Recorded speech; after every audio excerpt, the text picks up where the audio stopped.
Welcome to The Princess and the Pod, a podcast about Walt Disney World from your average 20-year-old college student. Yes, this is called The Princess and the Pod, but I am by no means a princess in any way. I go to school, work a minimum wage job, and my only source of happiness is really a trip to Disney World every once in a while. But at Disney World, every girl is a princess, and this podcast is going to be an escape for both me and for you into the world of Disney. You'll learn about popular attractions, things to skip, and money-saving tips to use while visiting the resort. So ladies and gentlemen, I present to you The Princess and the Pod.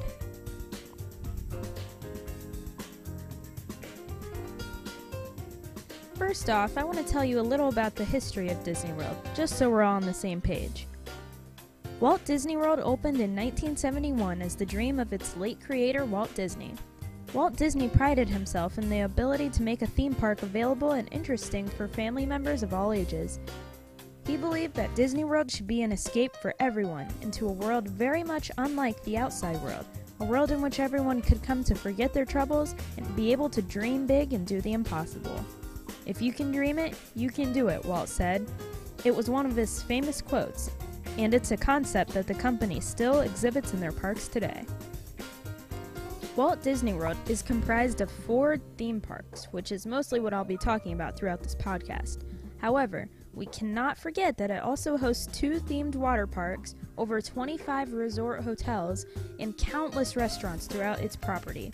Downtown Disney is an area where guests may go to shop, eat, watch shows and movies, and also participate in Disney Quest, an interactive virtual gaming arcade for all ages.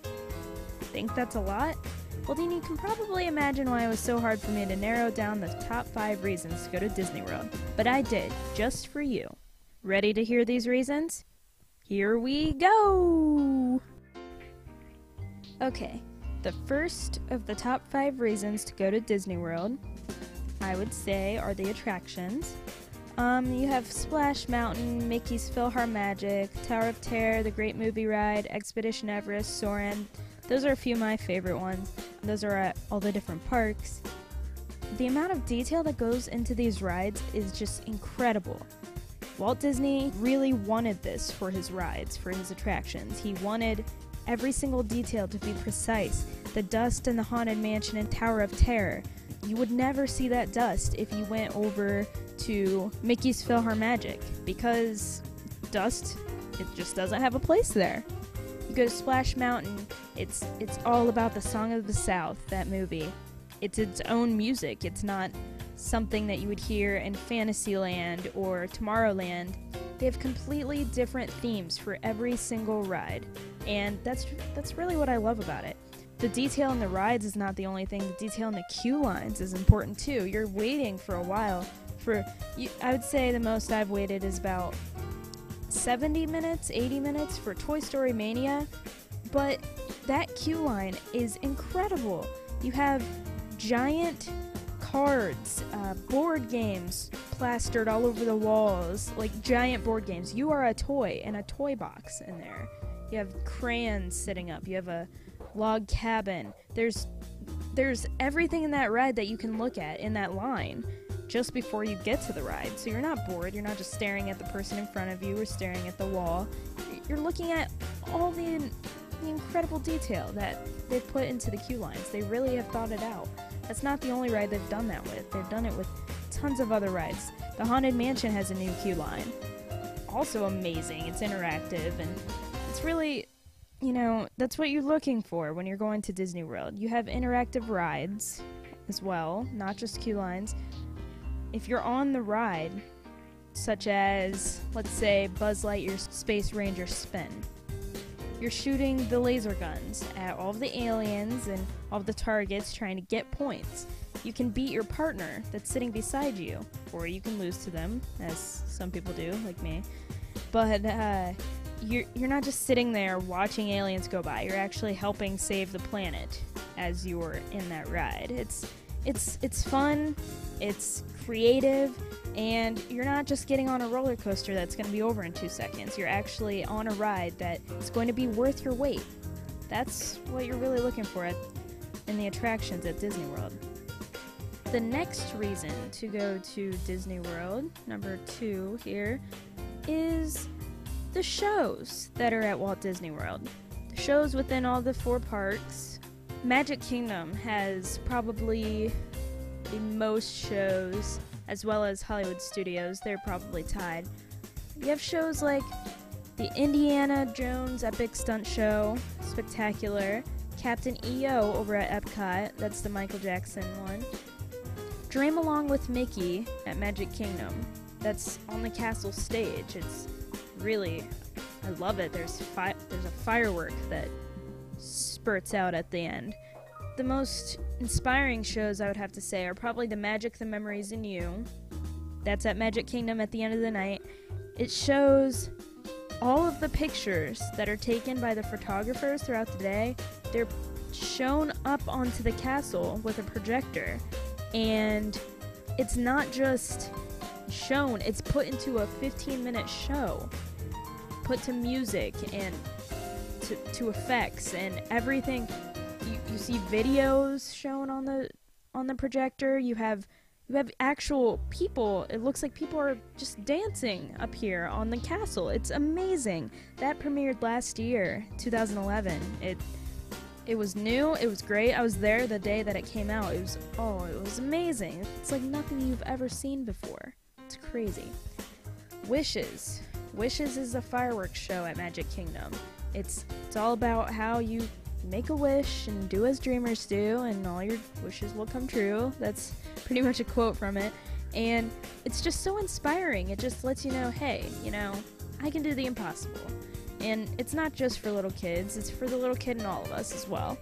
And really, what these 2 last shows that I just said, Magic, Memories, and You, and Wishes, what they do is they bring you together. At the end of the day, everyone's gathered around the castle, and you have everyone there in your family, and you're just watching this, and you're like, wow, you're winding down. This was an amazing day, and this is really what I want to leave Disney with, is these memories and this notion of I can do anything. And it's really what Walt wanted for everyone, and that's what they're doing. It's amazing. The shows at Disney World, they're spectacular. They really are. The third of my top 5 reasons to go to Walt Disney World is the resorts. Like everything else, there's a theme, and there's a theme for each one. Like, you can go from the Grand Floridian, which is Victorian era, everything's that style, down to the value resorts, which are all-star music, all-star movies, stuff like that. And they still each have their own theme. It's like walking into an entire different world, or a whole new world, if you know what I mean. And so far I've only stayed at a few of the value resorts, but seriously, it's just as great as walking into a theme park.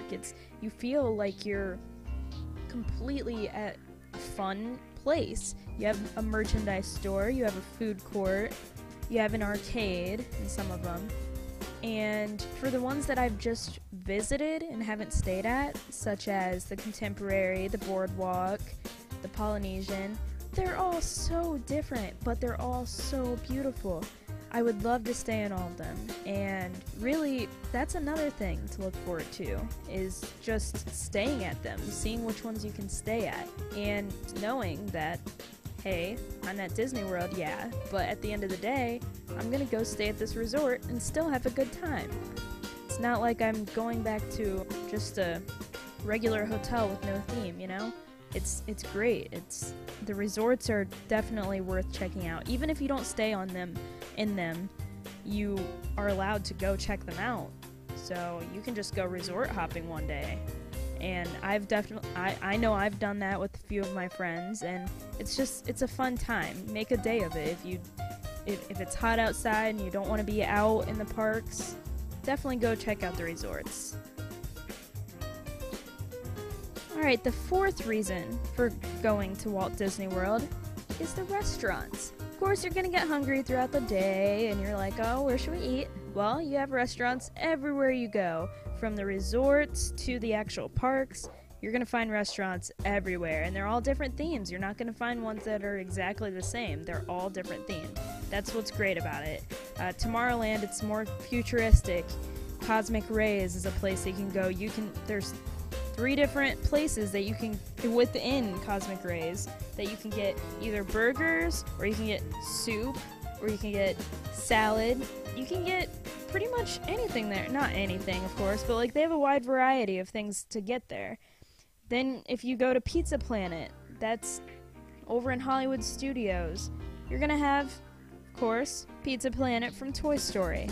You're gonna see an arcade, you're gonna see pizza served there, as well as meatball subs, just, you know, salads. It's great, but those are just quick service restaurants. You can also sit down at restaurants like the Garden Grill in Epcot, which is completely an awesome theme to be in the Land Pavilion at Epcot, because the Land, if you may or may not know, it's all about eating from the land, growing your food from the land.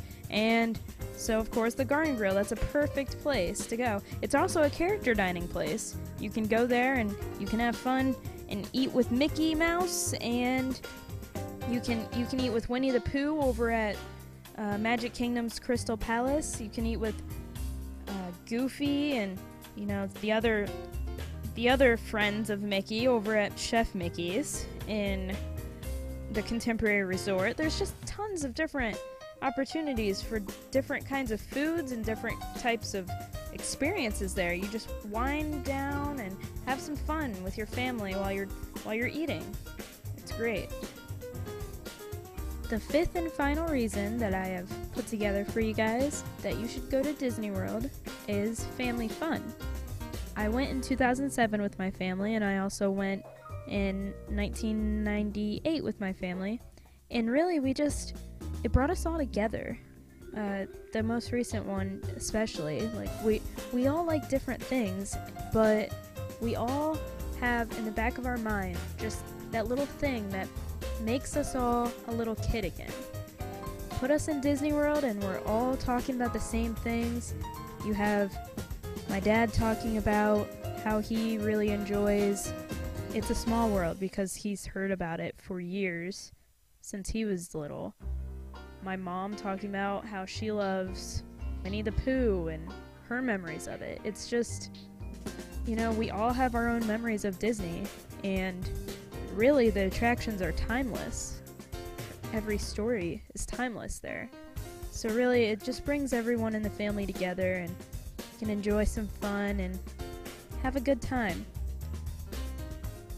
Alright, the attractions, the resorts, the shows, the restaurants, the family fun, that's just the start of it, you know? That's just an overall view. If you put all of these things together, it really creates just a lifetime of memories. My grandpa has told me stories about when he went down to Disney World. It opened in 1971, so really it's people of all ages have gone and experienced it, and you can really have that conversation with anyone who has been there, if young or old. So it's just really that they'll always remember their trip to Disney World, you know? So far, I've given you an overall view of what Disney World has to offer. In my next episodes, I will break down parks individually and tell you the best, and sometimes even the worst, attractions and places to go within these parks. Thanks for listening. This has been The Princess and the Pod.